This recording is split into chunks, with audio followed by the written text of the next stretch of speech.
السلام علیکم ناظرین، میں ہوں جی ایم جمالی اور آپ دیکھ رہے ہیں ڈیجیٹل کے سب سے بڑے چینل نیوز پاکستان کا programme a to Zee.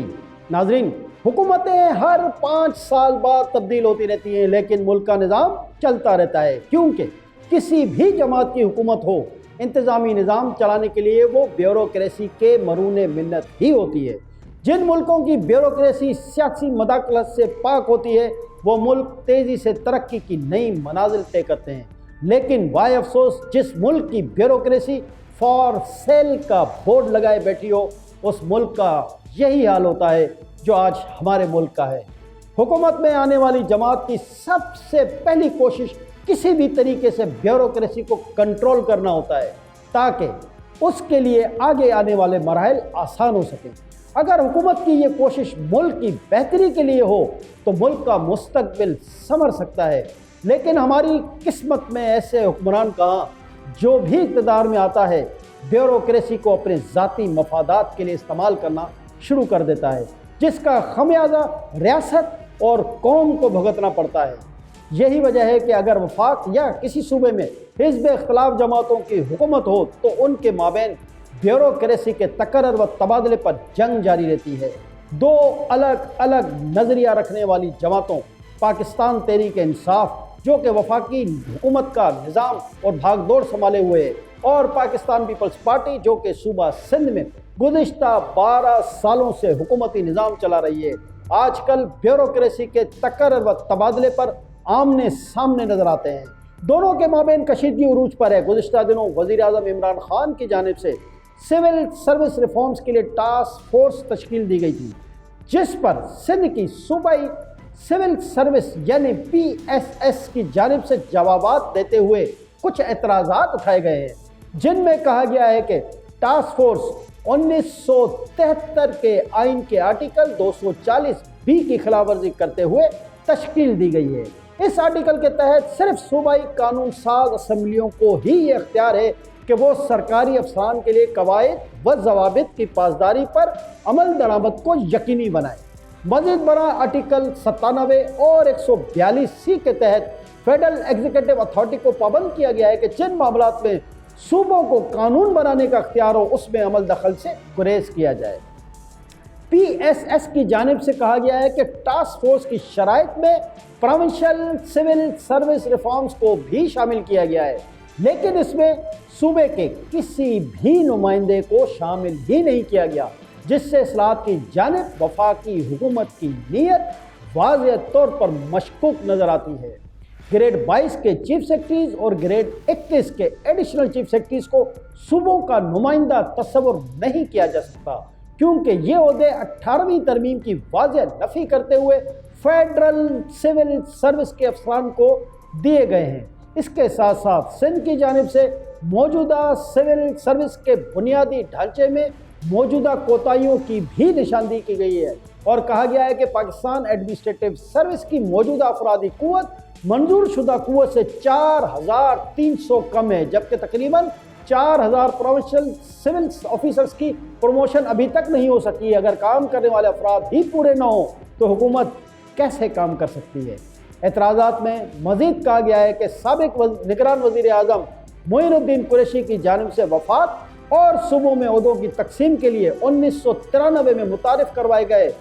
Order provincial coordination committee کے فارمولے کا حوالہ دیتے ہوئے اسے یک طرفہ اور غیر آئینی قرار دیا گیا اور کہا گیا ہے کہ اس فارمولے کے نفاذ سے پاکستان میں گورننس کو تباہ کیا گیا ہے۔ اس فارمولے کے تحت پاکستان ایڈمنسٹریٹو سروس اور پروونشل مینجمنٹ سروس کے درمیان گریڈ 17 تک گریڈ 22 تک عہدوں کی تقسیم کچھ اس طرح کی گئی ہے۔ گریڈ 17 میں پاکستان ایڈمنسٹریٹو سروس کا حصہ 25%، جبکہ پروونشل مینجمنٹ سروس کا حصہ 75% ہے۔ گریڈ 18 میں پاکستان ایڈمنسٹریٹو سروس کا حصہ 40%، جبکہ پروونشل مینجمنٹ سروس کا حصہ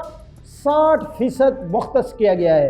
گریڈ 19 میں پاکستان ایڈمنسٹریٹو سروس کا حصہ 50%، جبکہ پروونشل مینجمنٹ سروس کا حصہ بھی 50% مختص ہے۔ گریڈ 20 میں پاکستان ایڈمنسٹریٹو سروس کا حصہ 60%، جبکہ پروونشل مینجمنٹ سروس کا حصہ 40% مختص کیا گیا ہے۔ گریڈ 21 میں پاکستان ایڈمنسٹریٹو سروس کا حصہ 65%، جبکہ پروونشل مینجمنٹ سروس کا حصہ 35% مختص کیا گیا ہے۔ گریڈ 22 میں پاکستان ایڈمنسٹریٹو سروس کا حصہ 100%، جبکہ پروونشل مینجمنٹ سروس کا حصہ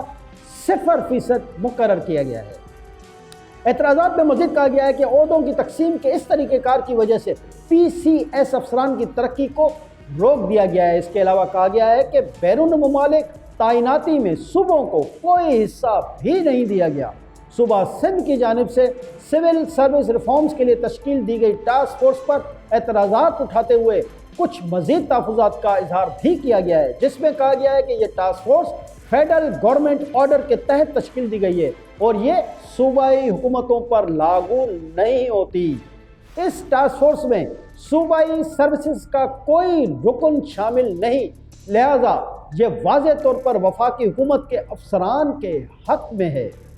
سابق نگران وزیر اعظم معین الدین قریشی کا 1993 والا فارمولہ غیر قانونی ہے، اسی لیے چیف سیکرٹری اور انسپکٹر جنرل آف پولیس کے عہدوں کے لیے وفاقی افسران کی نامزدگی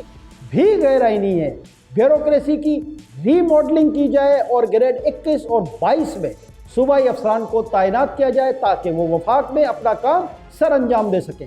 صوبائی افسران کو وفاقی افسران جیسی ٹریننگ دی جائے اور انہیں S M C, N M C, N D you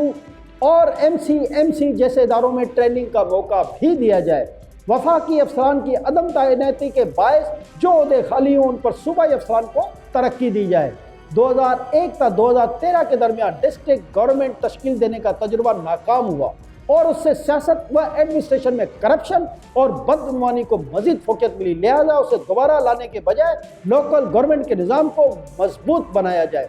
صوبہ سندھ میں گریڈ 17 تک گریڈ 21 کے عہدوں کے لیے پاکستان ایڈمنسٹریٹو سروس آفیسر کے حصے کے لحاظ سے منظور شدہ تعداد 619 سیٹوں پر مشتمل ہے، جبکہ تعینات کردہ افسران کی تعداد صرف 126 ہے، جو کہ کل حصے کا 20% بنتا ہے۔ اس میں گریڈ 17 کے 30، گریڈ 18 کے 51، گریڈ 19 کے 19، گریڈ 20 کے 17 اور گریڈ 21 کے 9 افسران شامل ہیں۔ گریڈ 17 میں منظور شدہ سیٹوں کی تعداد 969 ہے، اس میں پی اے ایس کا حصہ 25% بنتا ہے، جس حساب سے کل 242 سیٹیں بنتی ہیں، جبکہ محض 30 افسران تعینات کیے گئے ہیں۔ اسی طرح گریڈ 18 میں منظور شدہ سیٹوں کی تعداد 341 ہے، اس میں پی اے ایس کا حصہ 40% بنتا ہے، جس حساب سے کل 136 سیٹیں بنتی ہیں، جبکہ محض 51 افسران تعینات کیے گئے ہیں۔ اسی طرح گریڈ 19 میں منظور شدہ سیٹوں کی تعداد 278 ہے، اس میں پی اے ایس کا حصہ 50% بنتا ہے، جس حساب سے کل 139 سیٹیں بنتی ہیں، جبکہ محض 19 افسران کو تعینات کیا گیا ہے۔